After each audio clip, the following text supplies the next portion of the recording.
Yes highlight. ये देखिए, ये आपका पार्ट है राज्य सरकार। क्यों केंद्र सरकार 7 नंबर का पार्ट पढ़ लिया हमने, राज्य सरकार ये 8 नंबर का पार्ट है। इसके पहले वाला जस्ट 7 नंबर का, इसके बाद वाला 8 नंबर का। 7 और 8 कितने नंबर के हो गए? 15 नंबर। 15 नंबर का मतलब ये है कि बाकी कुछ इन 2 पार्टों के अलावा पढ़ने की जरूरत ही नहीं, या एक प्रश्न इसका ऐसे टाइप आए। इन दोनों पार्टों से 2 निबंधात्मक प्रश्न आएंगे। कितने? 2 और 15 नंबर के, या 14 नंबर के। अब 14 में से 14 आ जाएगी। 2 पार्ट भी इसे ढंग से पढ़ लो। और इसमें मैंने कहा कि हर पार्ट में 5-7 निबंधात्मक प्रश्न है, टॉपिक वाइज आप याद कर लो।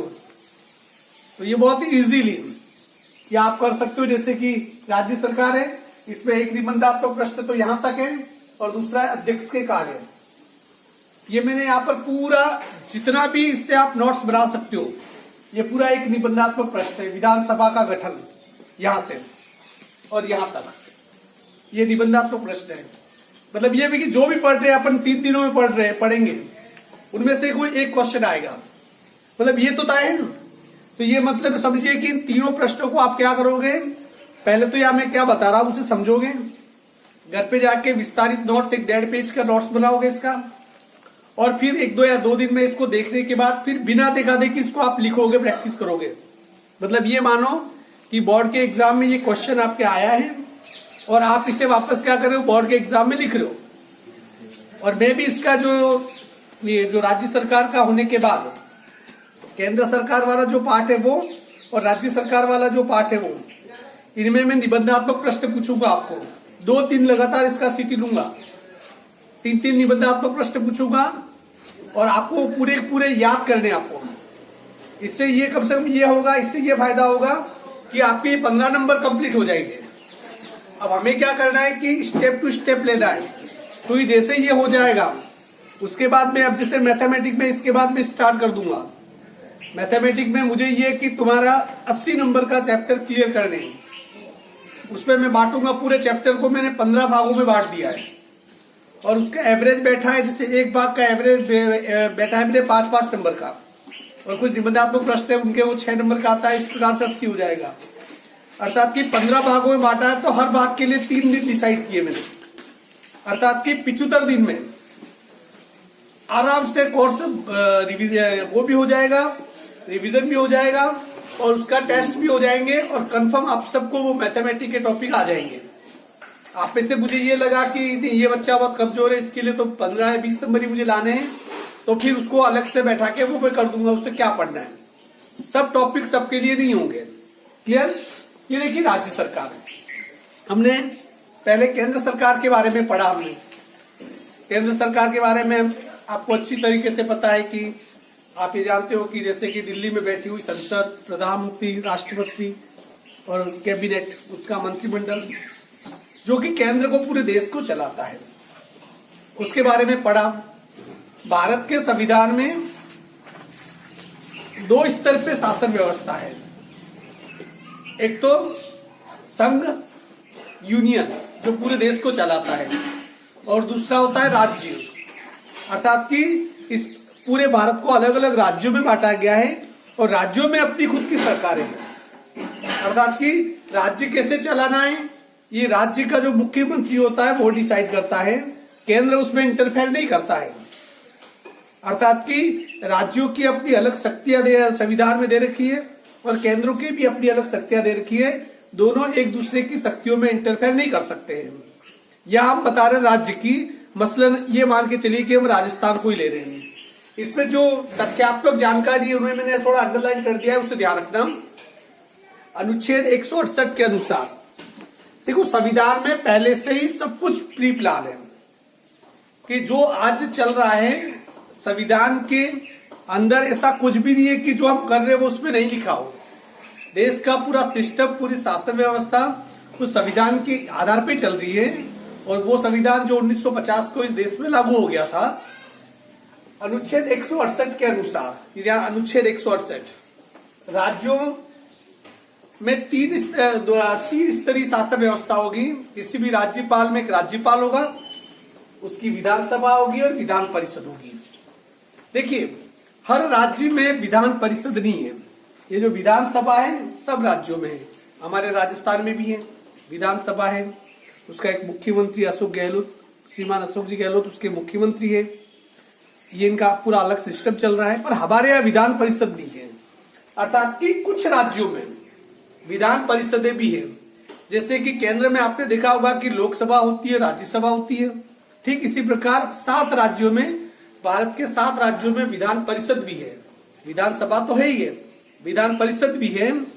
और अब आप सोचोगे सिर्फ 7 राज्यों में क्यों? देखिए, किसी भी राज्य में विधान परिषद होगी या नहीं होगी, वो फैसला करेगी वहां की राज्य सरकार और केंद्र सरकार। जिससे राजस्थान में बैठी हुई यदि अशोक गहलोत की सरकार है, वो तय कर ले कि राजस्थान में विधान परिषद भी होनी चाहिए, इसका गठन होना चाहिए, और केंद्र की उसमें सहमति मिल जाए।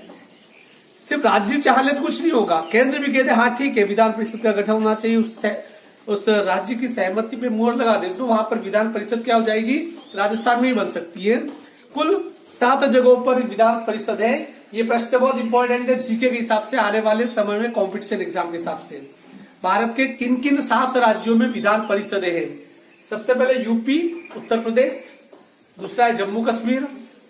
हालांकि यहाँ की व्यवस्था 370 हटाने के बाद थोड़ी वो हो गई है, इसलिए ये चीजें बाद में आएगी। उसके अलावा महाराष्ट्र में विधान परिषद है, कर्नाटक, बिहार, आंध्र प्रदेश और तेलंगाना जो नया राज्य, इन सभी राज्यों में 7 राज्यों में विधान परिषदें हैं। क्लियर? अब इसके बाद देखिए, ये प्रश्न बनेगा विधानसभा का गठन। ये आपको किस प्रकार से याद करना है, इसे समझना है। ये पूरा निबंधात्मक प्रश्न है। विधानसभा के गठन पर प्रकाश डालिए। प्रश्न क्या पूछेगा? विधानसभा के गठन पर प्रकाश डालिए, ये प्रश्न पूछेगा। इसका मतलब यहां से आपको लिखना है। सबसे पहले देखिए, किसी भी राज्य में सरकार चलाने वाली इकाई कौन सी होती है, उसे क्या कहते हैं हम? विधानसभा कहते हैं। इसमें विधानसभा के गठन के बारे में अलग अलग स्तर पे है। सबसे पहले देखिए, ये सब अनुच्छेद 170 के आधार पे सदस्य संख्या। किसी भी विधानसभा में अधिकतम 500 विधायक हो सकते हैं। 500 सदस्य, कितने? 500 सदस्य हो सकते हैं। अब देखिए, जो राज्य बहुत बड़े हैं, एमपी, यूपी जैसे राज्य हैं, ठीक है ना, जैसे योगी का राज्य बहुत बड़ा राज्य है, उसमें विधानसभा के सदस्यों की संख्या 300 से भी ज्यादा है। इसी प्रकार आपने देखा होगा कि राजस्थान भी काफी बड़ा राज्य है, पर उससे बड़ा नहीं है, इसलिए राजस्थान में विधायकों की संख्या कितनी है? 200 है। अर्थात कि किसी भी संविधान में स्पष्ट उल्लेख है कि किसी भी विधानसभा में जो सदस्य होते हैं उनकी संख्या 500 से अधिक नहीं हो सकती है और 60 से कम नहीं हो सकती है, 60 से कम नहीं होनी चाहिए। दूसरी बात है कि किसी भी राज्य के जो विधानसभा क्षेत्र होते हैं उन्हें अलग अलग निर्वाचन क्षेत्रों में बांटा जाता है, जिसे हम विधानसभा क्षेत्र कहते हैं। जैसे हमारा विधानसभा क्षेत्र यहाँ पर कौन सा है? खेरवाड़ा है। जैसे अभी खेरवाड़ा के विधायक कौन है? दयाराम जी परमार है। उसके पहले नानालाल जी आर्य थे, उसके पहले दयाराम जी परमार थे, उसके पहले नानालाल जी आर्य थे। ये जैसे जैसे जनता चुनती है उस पर डिपेंड करता है। तो हमारा विधानसभा क्षेत्र कौन सा है? खेरवाड़ा। इसलिए कहते हैं खेरवाड़ा विधानसभा क्षेत्र के विधायक यूं कहते हैं। इसी प्रकार हमारा जो सांसद क्षेत्र कौन सा है? संसदीय क्षेत्र है उदयपुर क्षेत्र। ठेठ उदयपुर से लगा के, उदयपुर ग्रामीण से लगा के ठेठ हमारा यहाँ तक का भाग, ये लास्ट इस सत्यावत का गुड़ा तक का भाग, वो संसद क्षेत्र आता है। ये अलग अलग इस प्रकार से, जिसे राजस्थान को 200 इन विधायक क्षेत्र, विधानसभा क्षेत्रों में बांटा गया है। और हर विधायक वो कम से कम 75,000 पे एक प्रतिनिधित्व होना चाहिए। अब 75,000 से कम एक मिनिमम संख्या, इसे समझना। जैसे हमारा खेरवाड़ा विधानसभा क्षेत्र है, इसमें तो 2-2.5 लाख के ऊपर चुनाव होता है। ठेठ खेरवाड़ा देखा जाए, ठेठ आगे से लगाकर हमारे यहाँ तक का ये बाग, पूरा सेमारी वाला ये पूरा बाग, इसमें 2-2.5 लाख से ज्यादा जनसंख्या है, वोटर है यहाँ पर ये कह रहा है कि अधिकतम कितनी भी हो सकती है, पर कम से कम 75,000 पे एक विधायक का चयन होना ही चाहिए। उससे कम होगा तो विधानसभा क्षेत्र नहीं कहलाया जाएगा। इसी प्रकार स्थान आरक्षण, देखिए अनुच्छेद 95 के अनुसार और 95 संवैधानिक संशोधन में जो कब हुआ था 2009 में विधानसभा क्षेत्रों के लिए आरक्षण तय किया ST/SC। आपने देखा होगा कि हमारे इस क्षेत्र में मैं यदि विधायक के लिए खड़ा होना चाहूं तो मैं नहीं खड़ा हो सकता हूं। क्यों नहीं खड़ा हो सकता हूं? क्योंकि ये आरक्षित क्षेत्र है। यहाँ पर सिर्फ जनजातीय कोई व्यक्ति ही इस क्षेत्र से विधायक के लिए खड़ा हो सकता है। इसी प्रकार कई ऐसी प्रमुख ऐसी जगह होती है जहाँ SC लोग ज्यादा होते हैं, ठीक है ना। SC लोग ज्यादा होते हैं तो वहां पर फिर वो SC का कैंडिडेट ही चुनाव लड़ सकता है। दूसरी बात यह कि इसका इस प्रकार से भी देखा जा सकता है कि हमारे यहाँ जैसे कि मैं सरपंच के लिए खड़ा नहीं हो सकता हूँ। क्यों? क्योंकि यहाँ का जो विधायक है वो किस वर्ग का है? ST वर्ग के लिए आरक्षित है। तो यहाँ जो इस क्षेत्र में जितने भी सरपंच चुने जाएंगे वो ST वर्ग से ही चुने जा सकते हैं, चाहे वो महिला ST हो चाहे वो पुरुष ST हो। ये ऐसा संविधान के 95 संवैधानिक संशोधन में सब कहा गया है। ST और SC के लिए आरक्षण होता है हमारे राजस्थान में सभी जगह पर। और इसके अलावा यदि राज्यपाल को ये लगे, जैसे राजस्थान का जो राज्यपाल है उसे ये लगे कि इस पूरे विधायकों में से एक भी व्यक्ति एंग्लो इंडियन आंग्ल भारतीय, जो आधा इंग्लैंड का हो और आधा क्या हो भारतीय हो, आंग्ल भारतीय यदि चुन के नहीं आया हो तो राज्यपाल के अधिकार क्षेत्र में होता है कि किसी एक व्यक्ति का वो ऐसे व्यक्ति का एंग्लो इंडियन का चयन किया जाए। देखिए अंग्रेज बड़े समझदार लोग थे। उन्होंने क्या किया, जब इस देश को छोड़ के जा रहे थे तो वो चाहते थे कि हमारी निशानी यहाँ की संसद में, यहाँ की विधानसभाओं में रहे। तो वो पहले से ही भारतीय नेताओं के ऊपर प्रेशर डाल के संविधान में लिखवा के गए कि भाई सेंटर में यदि हमारा कोई व्यक्ति चुन के नहीं आता है तो तुम हमारे दो व्यक्तियों का चुनाव करोगे, दो सांसदों का जो एंग्लो इंडियन होंगे। और हर विधानसभा में एक एंग्लो इंडियन को क्या राज्यपाल क्या कर सकता है, निर्वाचित कर सकता है। यदि कोई चुनकर आ गया हो तो फिर नहीं, ठीक है ना, ये ध्यान रखना है।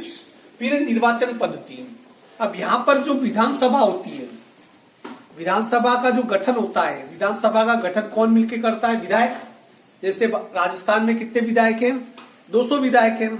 200 विधायक अलग अलग विधानसभा क्षेत्र से हैं। मतलब कि इस राजस्थान की हर आबादी, हर गांव ढाणी सब उसमें आ गए उस 200 विधानसभा क्षेत्र में। वहां से हर विधानसभा क्षेत्र से एक एक विधायक का चुनाव होता है।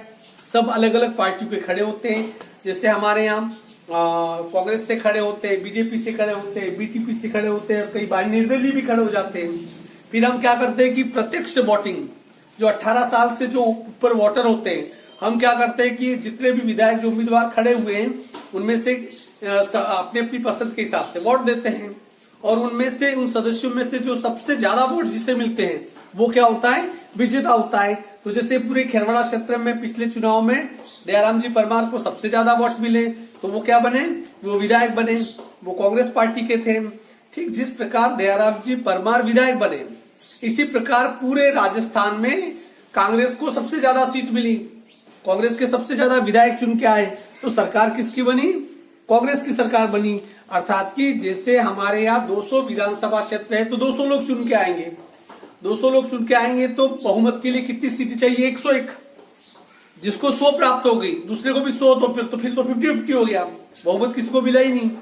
पर 100 से ऊपर एक सीट, जैसे 101 बहुमत होता है। तो यहाँ पर राजस्थान में सरकार बनाने के लिए कम से कम बहुमत का आंकड़ा कितना है? 101 सीटें जीतनी अनिवार्य है। तो कांग्रेस ने 101 सीटों से ऊपर जीती तो कांग्रेस की सरकार बनी। यदि बीजेपी 101 से अधिक सीटें जीतती तो बीजेपी की सरकार बनती। तो इस प्रकार से प्रत्यक्ष वयस्क मताधिकार का उपयोग हम लोग करते हैं।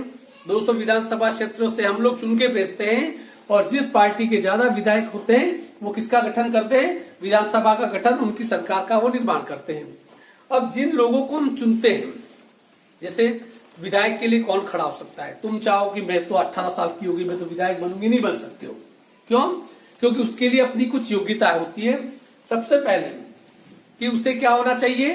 भारत का नागरिक।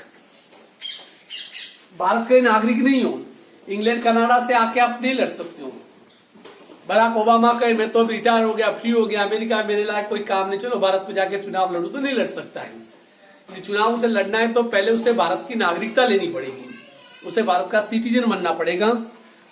दूसरा है 25 वर्ष की आयु पूरी होनी चाहिए। 25 साल से कम उम्र का व्यक्ति विधायक का चुनाव नहीं लड़ सकता है। लाभ के पद पर आसीन न हो, अर्थात कि किसी भी सरकारी नौकरी पे या ऐसी किसी भी नौकरी पे आसीन नहीं हो जहां सरकार की तरफ से उसे पैसा मिलता हो। यदि इसे किसी पद पर आसीन हो तो पहले उसे रिटायरमेंट लेना पड़ता है। आपने देखा होगा कई बार कुछ टीचर है रिटायरमेंट ले लेते हैं और चुनावों में खुद पढ़ते हैं, चुनाव लड़ते हैं, जीत जाते हैं तो आगे जाते हैं, हार जाते हैं तो नौकरी भी चली जाती है, वो भी चला जाता है, सब उनका खत्म हो जाता है। इसलिए लाभ के पद पर आसीन नहीं होना चाहिए, पागल या दिवालिया नहीं होना चाहिए। पागल का मतलब एक तो किसी भी हॉस्पिटल के द्वारा उससे मेंटल डिक्लेयर नहीं किया जाना चाहिए, अर्थात कि पागल होगा वो समझदारी नहीं रख सकता है, फैसले नहीं ले सकता है, पागल व्यक्ति चुनाव नहीं लड़ सकता है। और दूसरा होता है दिवालिया। मैंने आपको पहले भी बता दिया दिवालिया क्या होता है। देखिए देश में एक नियम है, कई बार क्या होता है कि कोई व्यक्ति बहुत बुरी तरह से कर्जे में डूब जाता है, किसी के ऊपर करोड़ों का कर्जा हो गया, अब उसके पास चुकाने के लिए पैसा ही नहीं है, वो मर जाए तो भी नहीं चुका सकता है, उसके पास संपत्ति भी नहीं है, कुछ भी नहीं है, अब वो चुका नहीं सकता है, तो फिर वो क्या करता है, कोर्ट में जाके अपने आप को दिवालिया घोषित कर सकता है, मतलब सरेंडर कर लेता है, हाथ खड़े कर देता है कि भाई मेरे पास चुकाने के लिए कुछ नहीं है, कोर्ट मुझे दिवालिया घोषित कर दे। और कोर्ट एक बार उसे दिवालिया घोषित कर ले तो फिर उस व्यक्ति से जो भी पैसे मांग रहे हो कोई मांग नहीं सकता है, अब उसे सब वो छोड़ना पड़ेगा क्योंकि वो दिवालिया घोषित हो गया है। पर ऐसे व्यक्ति के लिए सबसे बड़ी सजा है कि उसकी नागरिकता खत्म हो जाती है, उसका वोट देने का अधिकार खत्म हो जाता है और वो कहीं पर भी चुनाव नहीं लड़ सकता है। इस प्रकार से उसकी जिंदगी पशु की तरह हो जाती है। तो ऐसे व्यक्ति चुनाव नहीं लड़ सकते हैं। और शर्तों की पूर्ति, अर्थात कि कोई भी वैसा व्यक्ति जितनी भी ऊपर लिखी शर्तें हैं उन शर्तों को यदि पूरा करता है तो वो क्या कर सकता है, चुनाव लड़ सकता है। उसमें यदि कहीं कमी पाई जाती है तो उस व्यक्ति का जो विधायक बन भी गया हो तो उसे अयोग्य घोषित कर दिया जाता है। क्लियर? ये था सबसे पहले हमने सदस्य संख्या, निर्वाचन क्षेत्र, स्थान आरक्षण, निर्वाचन पद्धति, उसके बाद क्या थी, सदस्यों की योग्यता। अब यदि बाय द वे ऐसा होता है कि विधायक हमने चुन लिया, वो विधानसभा में पहुंच भी गया, पर उसकी सदस्यता रद्द भी हो सकती है। रद्द किन कंडीशन में होती है देख लीजिए। 2 सदनों में निर्वाचित होने पर एक से इस्तीफा। कोई व्यक्ति विधान परिषद का, यदि अपने यहाँ तो विधान परिषद है नहीं, पर कोई व्यक्ति विधान परिषद का सदस्य हो और फिर वो क्या करता है कि विधानसभा का चुनाव लड़ता है और विधानसभा का चुनाव लड़ते वो विधायक के रूप में जीत भी जाता है, तो वो इधर भी विधायक बन गया विधानसभा का, उधर विधान परिषद का सदस्य है, तो दोनों में से कोई एक सीट उसे खाली करनी पड़ेगी। वो विधानसभा का चुनाव लड़के विधायक बन के विधानसभा में बैठना चाहता है तो उसे विधान परिषद से क्या करना पड़ेगा, उसे इस्तीफा देना पड़ेगा। दूसरा है ठीक इसी प्रकार आप संसद या विधानसभा में से किसी एक सीट पे रह सकते हो। कई बार क्या होता है कि कुछ लोग ऐसे होते हैं विधानसभा में जैसे विधायक होते हैं पर संसद के चुनाव में वो सांसद के लिए लड़ लेते हैं, अलग से सांसद के लिए वो टिकट मिल जाता है उन्हें, वो लड़ लेते हैं और ऐसे सांसद वो जीत भी जाते हैं तो फिर उन्हें विधानसभा के सदस्य से क्या करना पड़ता है, इस्तीफा देना पड़ता है, क्योंकि 2 पदों पे एक व्यक्ति कभी भी नहीं रह सकता है। तीसरा है सदन की आज्ञा के बिना। सदन में एक अध्यक्ष होता है, उस अध्यक्ष की आज्ञा के बिना यदि 60 दिन तक कोई लगातार सदन से अनुपस्थित रहे तो फिर उसे क्या किया जाता है, उसकी जो सदस्यता क्या होती है, रद्द कर दी जाती है। इसे थोड़ा समझिए। जैसे विधानसभा का कोई शीतकालीन जो कोई सत्र चल रहा है, जैसे मानो कि 20 दिन का सत्र था, उस 20 दिन में कोई विधायक गया ही नहीं, फिर 2-3 महीने के बाद फिर 20-25 दिन का सत्र हुआ, 40-50 दिन का हो गया, विधायक फिर भी नहीं गया, और तीसरा सत्र होगा 20-25 दिन का, 70 दिन का सत्र हो गया और उस पर विधायक गया ही नहीं और उसने परमिशन नहीं ली, कोई वाजिब कारण नहीं बता के अध्यक्ष से परमिशन नहीं ली, तो उस विधायक की जो सदस्यता है वो ऑटोमेटिक क्या हो जाएगी, उसकी रद्द हो जाएगी, फिर वो विधायक नहीं रहेगा, उसे निलंबित कर दिया जाता है। 3 कंडीशन में इनको हटाया जा सकता है। अब एक कार्यकाल, किसी भी विधानसभा का कार्यकाल कितना साल तक रह सकता है, 5 वर्ष तक रह सकता है। पर कई बार क्या होता है कि राज्यपाल के द्वारा राष्ट्रपति शासन भी राज्यों में लगाया जाता है। ऐसे यदि लगे बाय द वे, केंद्र की सरकार को ऐसा लगे कि किसी राज्य में कानून व्यवस्था बिल्कुल ही चरमरा रही है तो वहां पर क्या किया जाता है, राष्ट्रपति शासन लागू कर दिया जाता है। आपने देखा होगा कि जम्मू कश्मीर में धारा 370 हटाने के पहले 6 महीने पहले ही वहां पर राष्ट्रपति शासन लागू कर दिया था, क्योंकि वहां पर सरकार किसी की थी नहीं और वहां की जो शासन व्यवस्था है वो लड़खड़ाने का खतरा था, इसलिए वह राष्ट्रपति शासन लागू कर दिया। इसी प्रकार इस धारा का इस्तेमाल करते हुए केंद्र सरकार ने कई बार विधानसभाओं को भंग भी कर दिया है। तो पहली चीज है कि यदि राज्यपाल चाहे तो उस सरकार को पर राज्यपाल अपनी चाहत से कुछ नहीं कर सकता है, वो केंद्र सरकार के इशारों पर राष्ट्रपति की आज्ञा से ही कर सकता है।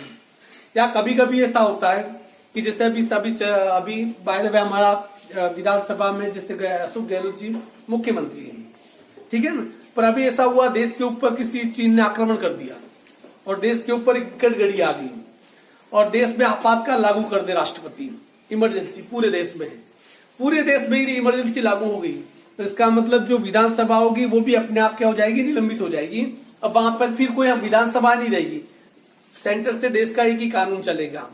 पर इसका भी वापस नियम है कि आपातकाल अधिकतम कितने वर्ष का रह सकता है, 1 वर्ष का, और जैसे ही आपातकाल इमरजेंसी खत्म होती है तो उसके 6 महीने के अंदर विधानसभाओं के चुनाव कराने जरूरी है, जो कि चुनाव आयोग करवाता है।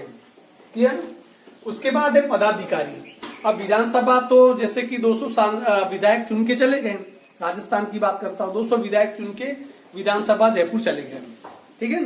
सबसे पहले उसमें प्रोसीजिंग क्या होता है कि जैसे कि कुछ को बहुमत दल के नेता को राज्यपाल बुलाता है मुख्यमंत्री की शपथ लेने के लिए, उसके साथ जो कैबिनेट के मंत्री होते हैं शपथ लेने के लिए बुलाते हैं, फिर उनकी शपथ का काम पूरा हो जाता है, फिर जो राज्यपाल होता है वो राज्य सत्र का विधानसभा सत्र का आयोजन करता है, सब विधानसभा में बैठते हैं और विधानसभा में जो 200 लोग होते हैं उसमें बहुमत के आधार पे वो सदस्य मिलकर फैसला करते हैं कि अध्यक्ष कौन बने और उपाध्यक्ष कौन बने।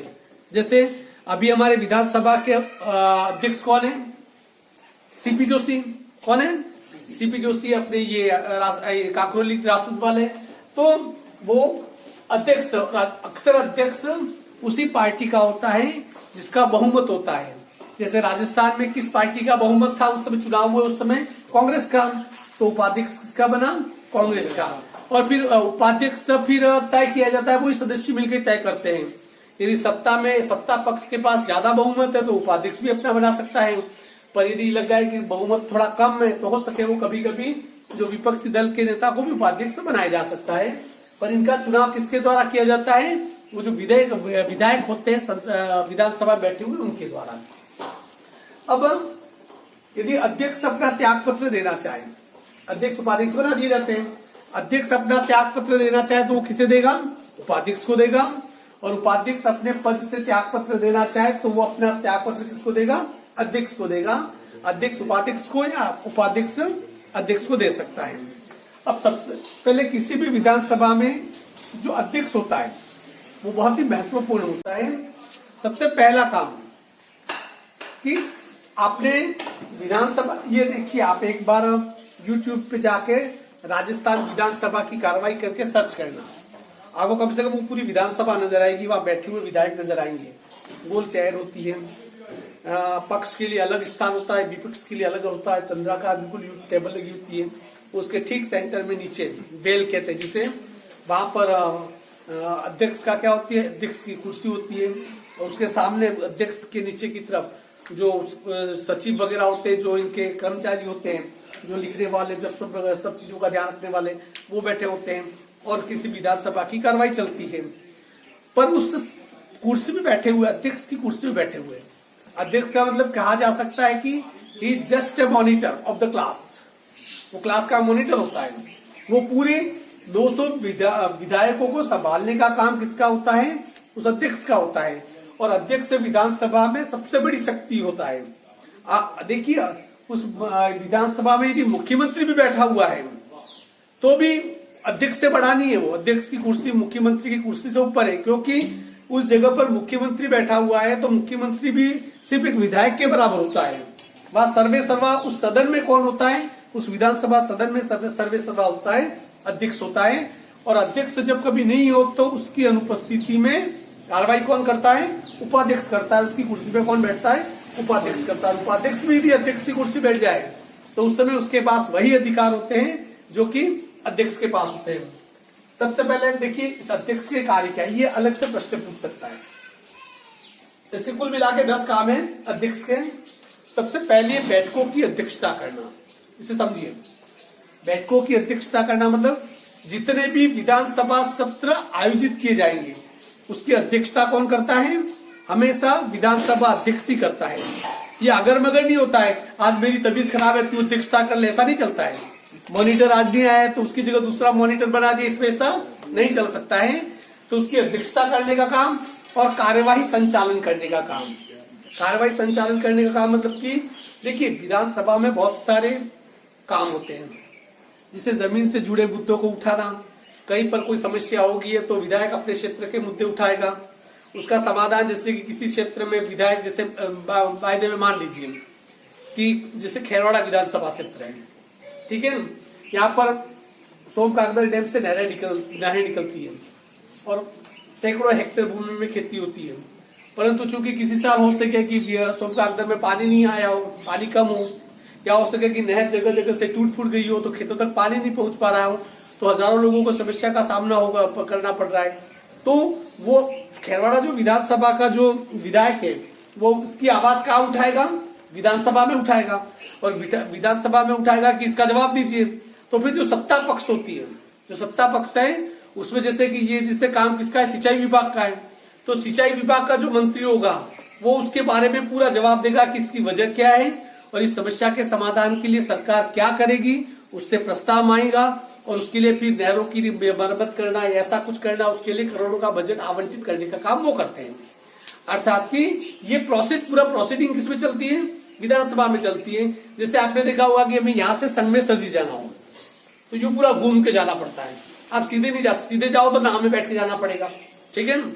वहां पर एक पुल, अभी करोड़ों रुपए का पुल सैंक्शन हुआ है, तो उसके लिए क्या किया, जो कि बीजेपी का जो विधायक है, जैसे कि सोलंपुर क्षेत्र का विधायक है, अपने विधायक है अमृतलाल जी मीणा, उन्होंने इसके बारे में विधानसभा में 3 से 4 बार उन्होंने अपने प्रश्न रखे, उन्होंने लोगों की आवाज उठाई, उन्होंने पूरे प्रस्ताव बनाए, पूरा रीड किया इसको, फिर कहा कि 50 हजार, जैसे कि इस साइड के सब लोग 1,00,000-1.5 लाख की आबादी है, उसे उस मंदिर तक जाने के लिए जो फासला 1 किलोमीटर का ही होना चाहिए था, घूम के जाने के लिए उन्हें 50 किलोमीटर तय करना पड़ता है। लोगों को प्रॉब्लम हो रही है, तो उसका बार बार रखा।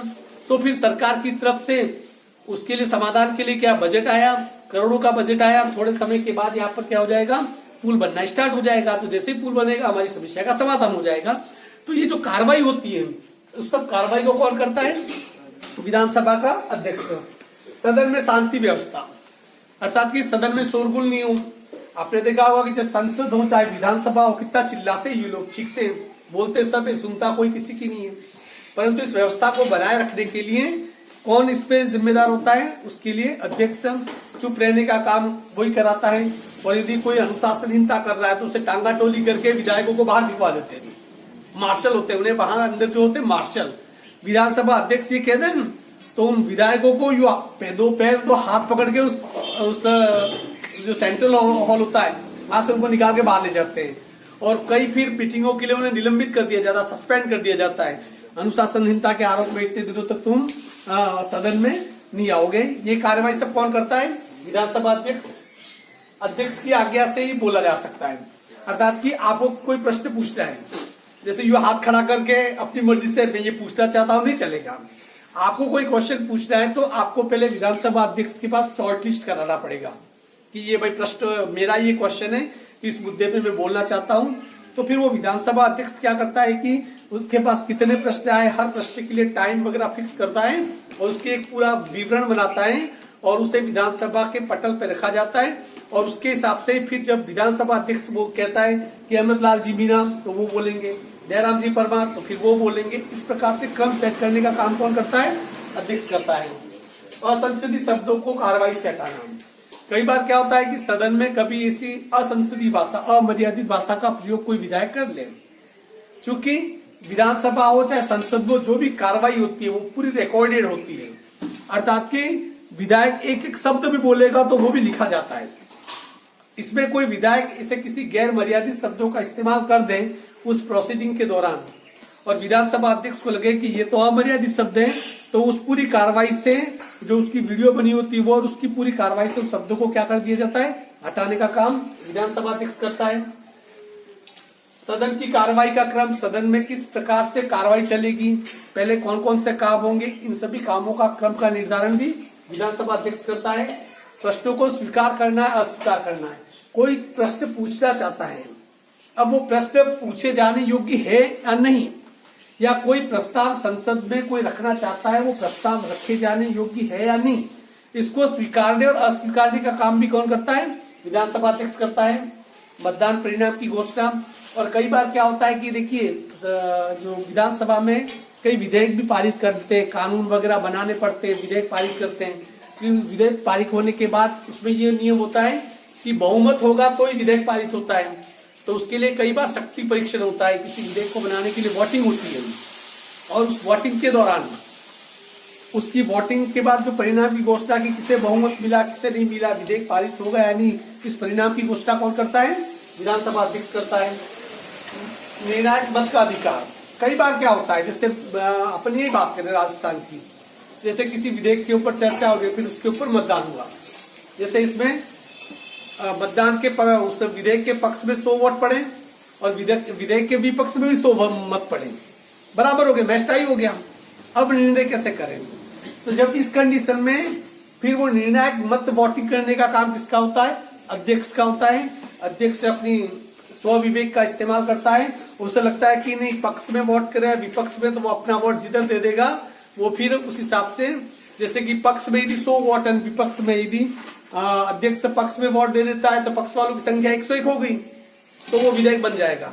परंतु उसके खिलाफ वालों की संख्या भी 100 है, और विधानसभा अध्यक्ष को लगता है कि खिलाफ वाले के साथ वो हो जाए, तो इनकी संख्या 101 हो जाएगी, तो विधेयक क्या हो जाएगा? रद्द हो जाएगा, वो प्रस्ताव गिर जाएगा, जिसे कहते हैं प्रस्ताव का गिरना। तो ये निर्णायक मत का अधिकार भी काफी इंपॉर्टेंट है।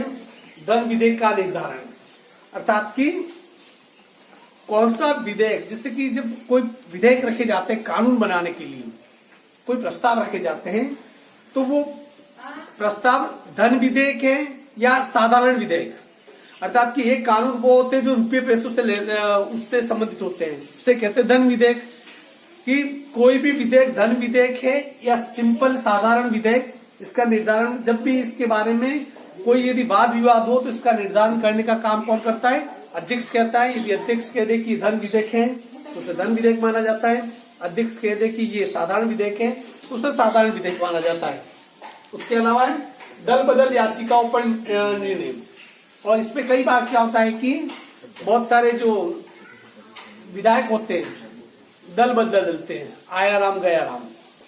आप ऐसे भी नहीं, जैसे कि अभी जैसे यदि कांग्रेस में यदि कोई ये चाहे, कांग्रेस में जैसे ये चाहे कि भाई मैं तो कांग्रेस से, उसे पता है कि अगले चुनाव में हमारी स्थिति खराब होगी, वो कांग्रेस से कूद के मैं तो बीजेपी में जाना चाहूँ, कोई अकेला विधायक चला जाए, जा तो सकता है, और उसकी जो अभी वो विधायक की सदस्यता है वो क्या हो जाती है? निलंबित हो जाती है, वो विधायक नहीं रहता है।